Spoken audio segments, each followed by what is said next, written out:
जीत का दावा किया है, वो भी सुन लेते हैं। इसके साथ ही उन्होंने बीजेपी पर भी निशाना साधा। अच्छा, 400 पार वाले नारे को एक जुमला भी बताया है। रणदीप जी, आज मतदाताओं का दिन है। आप लोगों को जो चुनाव प्रचार करना था, आपने कर्नाटक के बाद यहाँ चुनाव प्रचार किया आम आदमी पार्टी और इंडिया अलायंस के उम्मीदवार के लिए। मतदाताओं के मन में क्या है? हिंदू मुसलमान के नफरती बातों से थक चुके हैं और अब वो महंगाई पर जवाब चाहते हैं, बेरोजगारी पर जवाब चाहते हैं, आर्थिक असमानता पर जवाब चाहते हैं, डूबती अर्थव्यवस्था पर जवाब चाहते हैं और एक बेहतर जिंदगी के लिए जवाब चाहते हैं। आपकी पार्टी के जो सांसद थे, पहले यहाँ का प्रतिनिधित्व कर चुके, वो अब बीजेपी में हैं और आईएनएलडी से भी मजबूत दावेदार है। अभय चौटाला खुद मैदान में है, तो कितनी टक्कर होगी कुरुक्षेत्र में?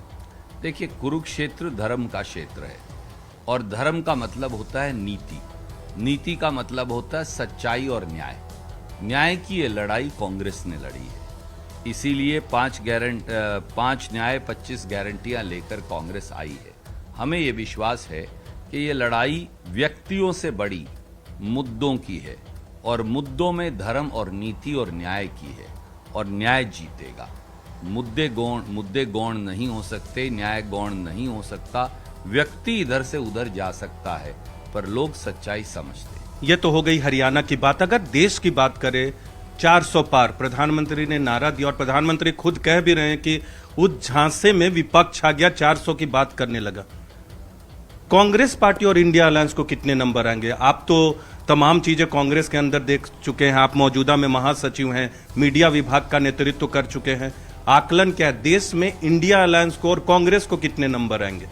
पहला सवाल तो आपका था वो 400 पार के जुमले का। हम किसी झांसे में नहीं आए, उनको ये वहम था कि वो होने वाला है। जब लगा अब 150 पार भी नहीं आ रहा, तो अब वो खिसियाकर इस प्रकार की बातें कह रहे हैं। वो सम्मानित है, उनकी मर्जी है। जहां तक इंडिया अलायंस का प्रश्न है, माननीय मल्लिकार्जुन खड़गे जी कह चुके, इंडिया अलायंस जो है 300+ सीट्स लेकर आएगा, ऐसा हमारा मानना है। और कांग्रेस जो है उसमें सबसे बड़ा दल होगा। जैसे याद करिए 2004 में जब हमें कोई सीट नहीं दे रहा था, तो देश के लोगों ने सोनिया जी के नेतृत्व में कांग्रेस का हाथ पकड़ा और देखिए कि हम लगभग 200 छू गए थे उस समय, लगभग। तो 2004 की बात कर रही है कांग्रेस की। 2004 जैसा ही होने वाला है। नीरज रणदीप सुरजेवाला के साथ थे और अब नीरज यहाँ पर दिख रहे हैं मुझे नवीन जिंदल जी के साथ, जो अब बीजेपी में है। जी नीरज। देखिए, बिल्कुल किशोर, कुरुक्षेत्र की धरती पे है नवीन जिंदल। हमसे महज कुछ सेकंड के बाद जुड़ जाएंगे। एक बार आपको तस्वीरें दिखा दे। नवीन जिंदल लाइन में लगे, मीडिया से बातचीत भी कर रहे हैं। कतार में लोग लगे, लेकिन नवीन जिंदल हमारी बारी के लिए खड़े थे, लेकिन वो इंटरव्यू चल रहा था, उनसे बातचीत करते हैं। आपके पास लौटेंगे। इधर हम देख रहे हैं आतिशी जो है वो दिल्ली में वोट देने पहुंची है। दिल्ली में चेहरे तो बड़े बड़े वोट देने पहुंच रहे हैं, आम लोगों की लाइन उस तरह से नहीं दिख रही है। और खासकर नई दिल्ली के इलाके में तो वैसे भी लोग कम ही निकल रहे हैं। वोट देने पहुंची है आतिशी। उधर उड़ीसा से तस्वीरें आ रही हैं। पंडियन साहब वो वोट देने निकले हैं, जिनको लेकर बीजेपी ने काफी बहुत हमले भी किए। वो उड़ीसा से तस्वीरें आ रही हैं। और यहाँ पश्चिम बंगाल से भी जरा सुन लेते हैं क्या कह रहे हैं वहां पर, क्योंकि आशिका भी मौजूद है। अग्निमित्र पॉल जी, उधर शायद ऑडियो नहीं आ रहा है। फिर चलते हैं नीरज के पास। नीरज। किशोर और रूबिका, देखिए न्यूज 18 इंडिया से एक्सक्लूसिव बातचीत करने के लिए नवीन जिंदल, उद्योगपति और कुरुक्षेत्र से बीजेपी के उम्मीदवार। कैसा लग रहा है नवीन जी? पहले आपने कांग्रेस से प्रतिनिधित्व किया, इसलिए भारतीय जनता पार्टी के टिकट पे है। कितना मजबूत दावा है? देखिए, भारतीय जनता पार्टी जो है विश्व की सबसे बड़ी पार्टी है और जिस तरह से भारतीय जनता पार्टी ने माननीय नरेंद्र मोदी जी ने पिछले 10 वर्षों में काम किया है, लोगों की आस्था भारतीय जनता पार्टी से जुड़ी है। लोगों का विश्वास नरेंद्र मोदी जी के नेतृत्व में और ज़्यादा बढ़ा है। और जहाँ जहाँ हम इस प्रचार के लिए हम लोग गए चुनावों के दौरान, सभी जगह लोगों का बहुत हमें आशीर्वाद मिला, लोगों का बहुत हमें प्यार मिला। इसके लिए मैं लोगों का बहुत आभारी हूँ। और आज जो है, जब आज हरियाणा के अंदर आज जब मतदान हो रहा है, मैं सभी से, आपके माध्यम से सभी दर्शकों को मैं आग्रह करना चाहूँगा कि अधिक से अधिक वो अपने मतदान के अधिकार का उपयोग करें। कि ये प्रजातंत्र के अंदर हम सबकी जिम्मेदारी बन जाती है, सबका फर्ज है कि हम जाके अपने मतदान के अधिकार का उपयोग करें। बहुत लोग आ रहे हैं, आपसे सवाल यह है कि ये सीट जो है बहुत इंपॉर्टेंट है। मुख्यमंत्री प्रतिनिधित्व कर रहे थे, अब आप यहाँ हैं, पहले आप कर चुके हैं। कांग्रेस दावा कर रही है कि 10 में से 8 सीटें जीतेगी, आपका दावा क्या है? देखिए, हमारा फ़र्ज़ है काम करना। हमने अपना संदेश जन जन तक पहुंचाया है।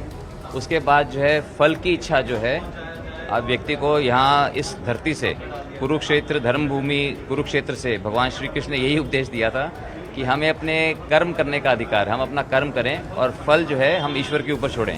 तो इसलिए जो है हमने अपना कर्म किया है और जनता जनार्दन है और जनता का आशीर्वाद मिलेगा, ऐसी हमारी प्रभु से कामना है। तो कौरव और पांडवों की भूमि है, लेकिन एक दूसरे को आप लोग कौरव पांडव बताते, पार्टी के लोग आप नहीं बताते। हाँ, मैंने किसी को कुछ नहीं बताया। हम तो सिर्फ अपने काम के बारे में हम विश्वास रखते हैं, अपने काम के बारे में हम बताते हैं और आगे की क्या हमारी जो है प्लानिंग होगी, आगे जो है कुरुक्षेत्र के लिए, हरियाणा के लिए, देश के लिए हमारी पार्टी की क्या प्लानिंग है। नवीन जिंदल यहाँ पर कुरुक्षेत्र से मैदान में, उधर आशिका मौजूद है मेदिनीपुर में। आशिका पहनी हुई है, बिल्कुल बिल्कुल किशोर, हम अग्निमित्रा पॉल के साथ हैं। आज दीदी साड़ी आपने बिल्कुल अलग पहनी हुई है, जय श्री राम लिखा हुआ है। भगवान राम है, श्री कृष्ण जी है आशीर्वाद देते हुए, और जय श्री राम, राम के प्रभु राम के आशीर्वाद लेके घर से निकले हैं। डिजाइनर हैं, खुद ये साड़ी डिजाइन की है? नहीं, खुद नहीं डिजाइन की है, लिए है कहीं से। ये बताइए कि अभी शिकायत आपको क्या मिल रही थी? आप कह रही थी पुलिस से कुछ शिकायतें थी? नहीं, पुलिस अंदर जा रहे हैं, वेस्ट बंगाल पुलिस अंदर नहीं जाना चाहिए। यहाँ पर कौन है सेंट्रल फोर्स का?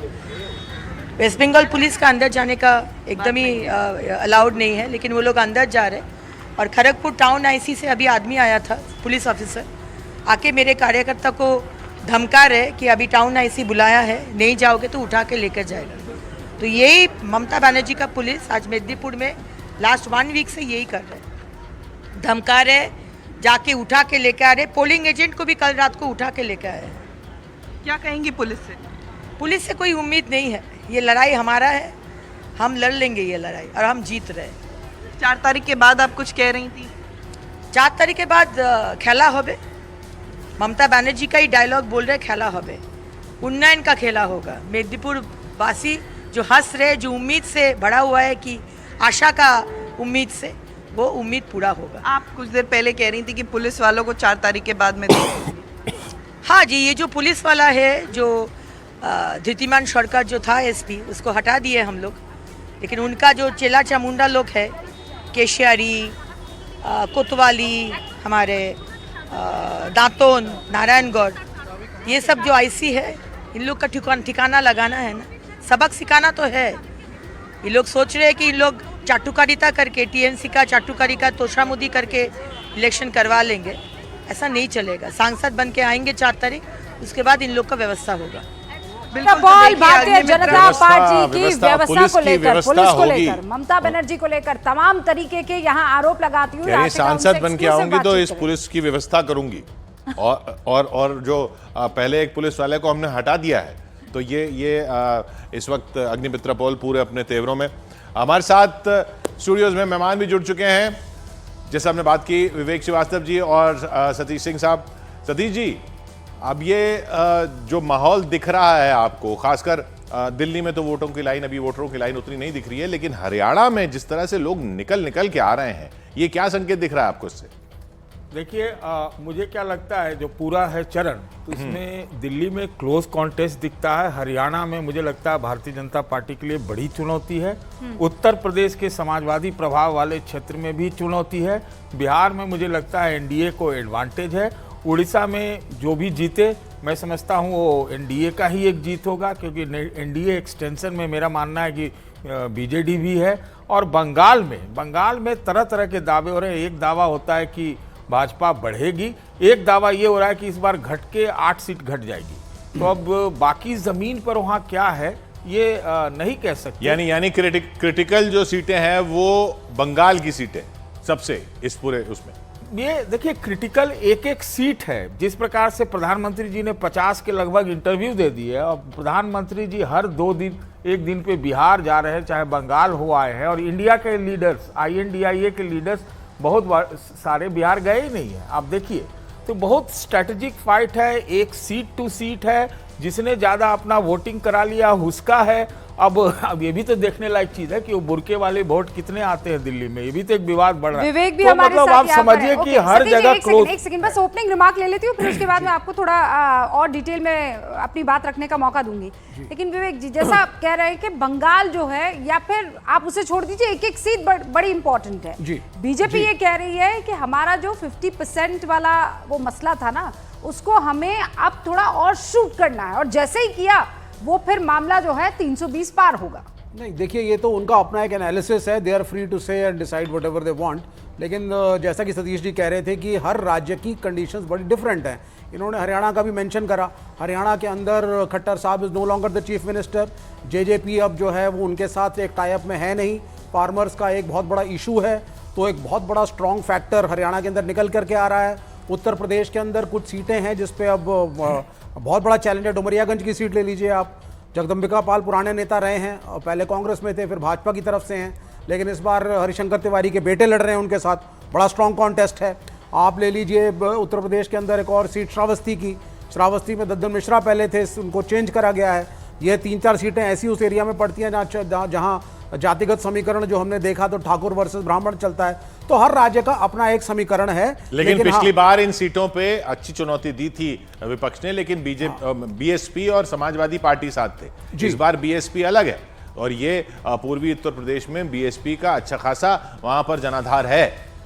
नहीं, ये बिल्कुल ठीक कह रहे हैं आप, डेफिनेटली। लेकिन ये था कि इस बार बहुजन समाज पार्टी और सुश्री मायावती उस अग्रेशन के साथ नहीं लड़ रहे हैं जैसा देखा जाना चाहिए। मैंने कोई प्रेस कॉन्फ्रेंसेस बड़े लेवल पे नहीं देखे, कोई बड़ी रैलीज नहीं देखी मायावती की, कोई एक अग्रेशन उनके नेताओं में नहीं देखा। नहीं, पर विवेक, आपने 2018 में कहाँ देखा था? मायावती तो पिछले चुनावों से ही वो गायब है, लेकिन जो उनका इंटैक्ट वोटर है, जो दलित वोटर है, वो क्या इस बार, क्योंकि कहते हैं टस से मस नहीं होता है, इस बार क्या वो अपनी दिशा बदल सकता है? सारा खेल उसी में है। देखिए, अगर आप योगी का जो डायनामिक्स देखेंगे, कास्ट डायनामिक्स जो चीफ मिनिस्टर योगी ने प्ले किया था स्टेट इलेक्शंस के अंदर, जो मैंने स्टडी किया, तो मैंने उसमें देखा कि मायावती और बसपा के साथ दलितों में से जाटव प्रजाति का वोट ज्यादा रहता है। They are very loyal to Mayawati. कम वोट में they vote for BSP. So what the other party, चाहे समाजवादी पार्टी हो और चाहे बीजेपी हो, इनका एक अदर जो नॉन जाटव जो दलित्स हैं उनको अपनी तरफ अट्रैक्ट करने का एक मंशा रही है। और जिस मॉडल पे नीतीश कुमार एक टाइम पे चले थे, तो उन्होंने लेकिन वो जो साथ में थे, सतीश जी, इसमें मैं आपका भी व्यू चाहूंगा। अब यूपी में जब वो साथ थे एसपी और बीएसपी, तब भी पीछे ही रह गए थे। अब बीएसपी नहीं है, और खासकर हम इन इलाकों की बात करें जो पूर्वी उत्तर प्रदेश, जहां अब चुनाव है और इस अगले चरण में चुनाव है, वहां पर ये केमिस्ट्री कांग्रेस के साथ लेके क्या फायदा दे सकती है? अगर आप मुझसे पूछ रहे हैं तो मैं ये कहूंगा, और जो साफ साफ बोल रहा हूं, कि ये बहुत बड़ा प्रश्न चिन्ह है कि बीएसपी के वोट बीएसपी को ही जा रहे हैं कि वो ट्रांसफर हो रहे हैं। जी, जिस तरह से आरक्षण, संविधान आदि का मुद्दा बना है, जिस तरह से मायावती बिहार और पंजाब में प्रचार करने तो जा रही हैं, वो सारी चीजें क्वेश्चन मार्क हैं। और एक बात, दूसरी बात ये भी है कि आपने ये देखा होगा कि बिहार और उत्तर प्रदेश में एक नया प्रयोग हुआ है कि जो यादवों की जो 2 पार्टी थी, यादव 5 उत्तर प्रदेश में, और बिहार में भी आप देखिए आरजेडी ने 8 या 9 कुशवाहा को दे दिया है। तो एक जगह पीडीए है, एक जगह माई बाप है, तो उसका तो कुछ न कुछ फर्क पड़ेगा। और एक चीज आरक्षण, संविधान और दलित का मुद्दा, और जो जिंदगी के जद्दोजहद का मुद्दा है, यही भारतीय जनता पार्टी के लिए। अच्छा, और भारतीय जनता पार्टी ये कह रही है कि इसका जवाब लाभार्थी, यानी जो अन्न जा रहा है, जो दूसरी योजनाओं का फायदा पहुंच रहा है, तो उसी का तोड़ था। वो जो कह रहे हैं कि जाटव जो है वो मायावती के साथ रहता है, या जो दलित है वो मायावती के साथ रहते हैं, उसका तोड़ लाभार्थी, ऐसा हो सकता है? देखिए, लाभार्थी का मुद्दा जो है, एक फायदा निश्चित रूप से भारतीय जनता पार्टी को होगा, डिलीवरी का भी फायदा होगा, एक मोदी जी का फायदा भी होगा, लेकिन उसका कुछ घाटा भी है कि मोदी की गारंटी, मोदी ये भी है। लेकिन जो आप लाभार्थी की आप बात कर रही हैं, अभी क्या किया है कांग्रेस पार्टी ने, पता नहीं पैसा कहां से लाएगा, लेकिन दावे तो पॉपुलिस्ट इतने ज्यादा न्याय पत्र में कर दिए हैं कि 5 किलो का राशन का जवाब भी 10 किलो से देने का कोशिश किया। और एक चीज समझिए, आज के ट्रांजैक्शनल युग में क्या होता है, एक व्यक्ति को ये प्रभाव कर सकता है, ऐसा मेरा मानना है। क्या कि हम आपको 1 लाख मिलेगा, आपको जी। आधा लाख मिलेगा, आपको ये मिलेगा वो मिलेगा, तो ये काटने की व्यवस्था। मैं आपको एक बात बताऊं, हालांकि ये थोड़ा सा पक्षपाती हो जाएगा। मेरे को कल एक व्यक्ति मिले, उन्होंने कहा अब थोड़ा सा दिक्कत हो रही है मुझे बोलने में, फिर भी बोल देता हूं। बोले कि हम 1100 में सिलेंडर लाके 5 किलो मुफ्त का अनाज कैसे पकाए भाई। यानी आप कह रहे हैं कि ये वो उस तरीके से इक्वेशन नहीं रहेगी जैसी आकलन बाकी किया जाता है लाभार्थियों वाली। लेकिन खैर, न्यूज़ 18 इंडिया को दिए मेगा एक्सक्लूसिव इंटरव्यू में प्रधानमंत्री नरेंद्र मोदी ने क्या कहा है वो भी सुन लीजिए। दिल्ली के सीएम केजरीवाल पर उन्होंने बड़ा हमला बोला। पीएम ने कहा है कि केजरीवाल गंभीर आपराधिक आरोपों का सामना कर रहे हैं, ऐसे लोगों का मीडिया कैसे साक्षात्कार कर सकता है। दिल्ली के मुख्यमंत्री अरविंद केजरीवाल 40 दिन तिहाड़ में गुजारे, बाहर चुनाव प्रचार वो कर रहे हैं। वो ये कह रहे हैं कि मतलब वो इकोसिस्टम या वो खुद इसको अपनी जीत बता रहे हैं, जैसे घोटाला हुआ नहीं। वो कह रहे हैं कि मुझे चुनाव जिताओगे तो मैं जेल नहीं जाऊंगा और रिजाइन बिल्कुल नहीं करूंगा, ये सब प्लॉट था मेरे अगेंस्ट। वो कह रहे हैं कि ये बेल है, मेरी जीत है। इसको आप किस तरह से देखते हैं सर?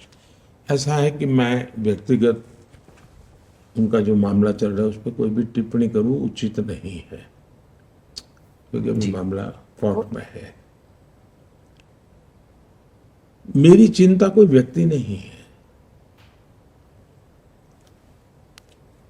मैं तो अदालत ने क्या कहा उसके पर अगर ध्यान केंद्रित करूं तो शराब घोटाले में हाईकोर्ट की टिप्पणी क्या है, हाईकोर्ट ने क्या कहा है, मैं उसको तो मानूंगा। एजेंसी ने क्या किया है छोड़ो, किसी बीजेपी स्पोक्स पर्सन ने क्या कहा है वो छोड़ो, वो स्वयं क्या कहते हैं वो छोड़ो। कम से कम हाई कोर्ट ने शराब घोटाले के बारे में जो कहा है और बहुत ही कड़ी टिप्पणी की है। अब चिंता का विषय ये है देश में और जो गंभीर है कि सार्वजनिक जीवन में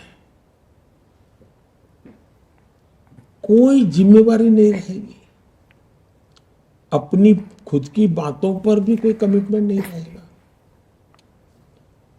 सार्वजनिक जीवन में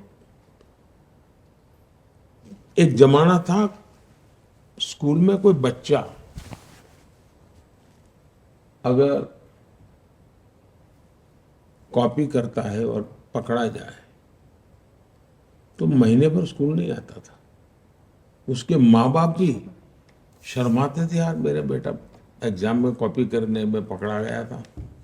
ये स्थिति थी, यानी इन चीजों को बुरा माना जाता था हमारे समाज में। आज बेशर्मी के साथ सजा जिनको हो चुकी है, जिन पर गंभीर आरोप लगे हैं, उनको कंधे पे लेकर के आप सार्वजनिक रूप से नाच रहे हो। ये जो पतन हुआ है वो चिंता का विषय है। मुझे कोई पर्सन से लेना देना नहीं है। अगर ये हुआ तो भ्रष्टाचार की होता क्या, पहले जमाने में डाकू होते थे, महिमा मंडन होता था उनका, वो डकैती करते थे, महिमा मंडन होता था। समाज में अखबारों में भी मैं जो पहले के जमाने में 2-2 पेज स्टोरी, कवर स्टोरी मिलती थी उनको कि ऐसा ऐसा उसका तो जीवन ऐसा, तो ऐसा कर सकता है, और वो बड़े बन जाते थे। दुर्भाग्य से अब राजनेताओं को ये बेनिफिट मिलने लगा है कि इतना भ्रष्ट लोगों का। मैं तो हैरान हूं कि कोई अखबार वाला किसी भ्रष्ट व्यक्ति का इंटरव्यू लेने जाए। एक चार्ल्स शोभराज मैंने अपना देखा था कि लोग इसका इंटरव्यू करने जाते थे, और आज मैं देख रहा हूं। वरना कोई भाई अब इनके विषय में एक बार क्लियर हो जाए तब तक रहने दो। ये पतन है समाज जीवन का, मेरी चिंता वो है।